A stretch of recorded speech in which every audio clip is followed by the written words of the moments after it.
మొట్టమొదటిసారి ఎర్రకోట సాక్షిగా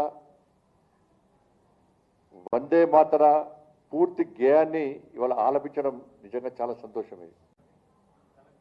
ఎందుకంటే వందే మాతరం అంటే ఒక మతం రంగుల్పి ఇది భారతీయ జనతా పార్టీకి మాత్రమే సంబంధించిన అంశంగా ఇవాళ కాంగ్రెస్ పార్టీ, ఎంఐఎం పార్టీ, ఇతర కొన్ని పార్టీలు చిత్రీకరించే ప్రయత్నం చేసినాయి. ఇలా వందే మాతరం స్ఫూర్తిగా దేశ స్వాతంత్ర ఉద్యమం జరిగిందన్న విషయాన్ని మరుగున పెట్టి పడే విధంగా చేస్తూ ఇది కేవలం ఒక పార్టీకి, ఒక మతానికి సంబంధించిన అంశంగా తయారు చేసే ప్రయత్నం చేసింది. వాళ్ళ పార్లమెంట్లో చట్టం చేశారు. వందే మాతర గీతాన్ని అవమానిస్తే, ఆలపించే తరుణంలో అడ్డుకునే ప్రయత్నం చేస్తే 3 సంవత్సరాల జైలు శిక్ష, జరిమానా కూడా విధిస్తామని చెప్పి సాక్షాత్తు పార్లమెంట్ చట్టం చేసింది.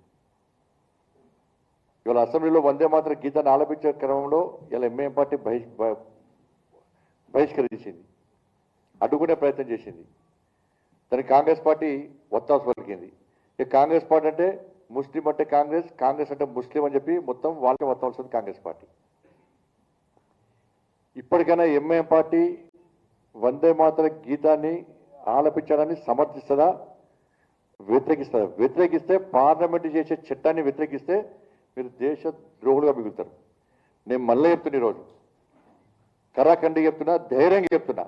ఒక భారతీయ జనతా పార్టీ కార్యకర్తగా, ఒక భారతీయ జనతా పార్టీ నాయకునిగా ఇవాళ ఎంఐఎం పార్టీకి ఇలా హెచ్చరిస్తున్నాను నేను.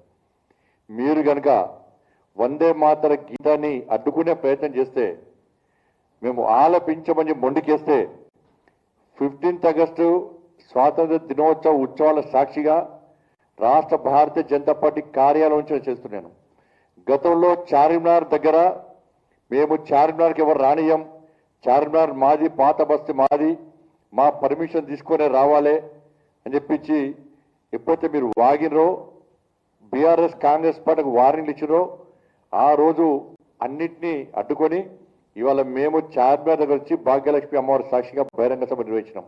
ఇవాళ మళ్ళీ చెప్తున్నా, మీరు కనుక వందే మాత్రాన్ని అడ్డుగిస్తే, వందే మాత్ర గీతాన్ని ఒప్పుకోకుంటే, పార్లమెంట్లో చేసే చట్టాన్ని అతిక్రమిస్తామంటే ఇలా భారతీయ జనతా పార్టీ ఆధ్వర్యంలో లక్షలాది మంది కార్యకర్తలను చార్మినార్ తీసుకొచ్చి భాగ్యలక్ష్మి అమ్మవారి సాక్షిగా సామూహికంగా వందే మాతర గీతాన్ని ఆలపించే కార్యక్రమాన్ని నేనే నిర్వహిస్తా. మీకు దమ్ముంటే అడ్డుకోండి. మేము సామూహికంగా లక్షలాది మంది మీ చెవులలో దూదులు పెట్టుకున్నా కూడా మీకు వినిపించే విధంగా మేము కార్యక్రమం నిర్వహిస్తాం. కాంగ్రెస్ పార్టీ కానీ మీరు కానీ ఎట్లా అడ్డుకుంటారో మేము కూడా ఇస్తాం. సవాల్ చేస్తున్నా, అడ్డుకునే దమ్ముంటే మీరు అడ్డుకోండి. ధైర్యంగా భారతీయ జనతా పార్టీ కార్యకర్తలు భారతీయ జనతా పార్టీ జెండా పట్టుకుంటాం, కాసేపు జెండా పట్టుకుంటాం, త్రివర్ణ పతాక జెండా పట్టుకుంటాం, వందే మాతర గీత్, వందే మాతరం అంటూ, భారత్ మాతాకి జై అంటూ, జై శ్రీరామ్ అంటూ చార్మినార్కి చేరుకుంటాం. భాగ్యలక్ష్మి అమ్మవారి సాక్షిగా సామూహికంగా లక్షలాది మంది కార్యకర్తలతోని వందే మాతర గీతాన్ని ఆలపిస్తామని చెప్పి ఈ సందర్భంగా హెచ్చరిస్తున్నాం. ఇలా